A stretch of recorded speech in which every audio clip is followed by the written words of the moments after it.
Guys তো আজকে আবার ঘুরতে বেরিয়ে গেছি। তো আজকে সপ্তমী হলো, আমি কিন্তু ষষ্ঠী দিনে ঘুরতে বেরিয়েছিলাম। তো ভিডিওটা আমি আজকেই পোস্ট করব। এই যে মদন পাঠি ছিল আর এই মদন পাঠাও ছিল। এই মদন পাঠি এখানে ছবি ওঠার জন্য মরে যাচ্ছিল, কি চশমা মশমা কানা চশমা পরে দাঁড়ায় ছিল সন্ধ্যাবেলায়। যাই হোক একটা সুন্দর ভিউ নিয়ে আমরা চলে গেলাম। আমি এরকম বদনে ঠাকুর দেখতে বেরিয়েছিলাম। মোটামুটি আমাদের ঠাকুর দেখতে যাওয়াটা উদ্দেশ্য ছিল, কিন্তু মেন উদ্দেশ্য ছিল যে আগে পাল্লা যাবো। তো ওইখানে প্যান্ডেলে যেটা দেখলে এটা বিয়া ঘরের মতো দেখতে লাগে। পাল্লা চলে গেছে, আমি ভুরুটা প্লাগ করাবো বলে একদম অসুরের মতন আমার ভুরুটা বেড়ে গেছিল। যে মমিতা দিদির কাছে গেছিলাম, আমার সুন্দর করে প্লাগ করতে ছিল, কিন্তু আমার জীবনটা একদম আজকে চলে আসছিল। এরা সবাই গেছিল, এরাও গেছিল।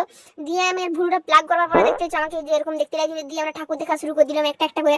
তো দেখতে যাও এক একটা ঠাকুর দেখছিলাম, মানে বেশিক্ষণ সময় দিই না। একটা ঠাকুরের দিয়ে যাও একে সবাই মিলে চাকরি করা বলে সবাই মিলে চাপটা এসেছিল। আমার এখানটা ঢুকে পুরো বিয়া করে দেওয়া ফিল হচ্ছিল। এটা হচ্ছে রাধানগরের হাটতলার এখানটা, যেখানে হচ্ছে সেই দিল্লির লাল কেল্লা করেছিল।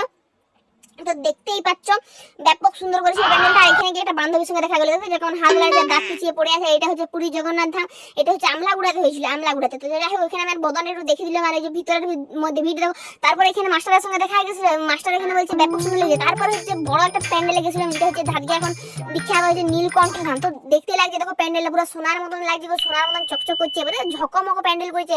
প্যান্ডেলটা দেখলে দেখতেই মনে যাবে, কিন্তু এখানে কতগুলো বাচ্চা ভলেন্টিয়ার আছে, প্যাঁক প্যাঁক প্যাঁক প্যাঁক বাঁশি বাজায় খেতে দিচ্ছিল। বেশি উঠতে পারি নাই। তো দেখতে যাচ্ছ আমার এই বদনটাই, আমি এরকমই চলে গেছি। আমার বদনটা দেখেই বুঝে যে এটা ঠাকুর দেখার বদন নয়। রাস্তার ধারে এই প্যান্ডেলটা খুব সুন্দর ছিল। আর আমরা ওই দিক থেকে আসবো, গেট করে দেখি এটা কখনো হতেই পারে না। তো গেটটাও পড়ে গেছিল। তারপরে আমরা বেনারস ডাঙ্গার ওইখানটায় একটা সুন্দর প্যান্ডেল করেছিল, ওইটাও দেখে নিলাম। তারপরে একবারে আমরা হুমগড় চলে এসেছিলাম। তো হুমগড় এসে হুমগড় ঠাকুর মাকুর দেখে নিলাম। তো হুমগড় থেকে চলে এলাম টাটা।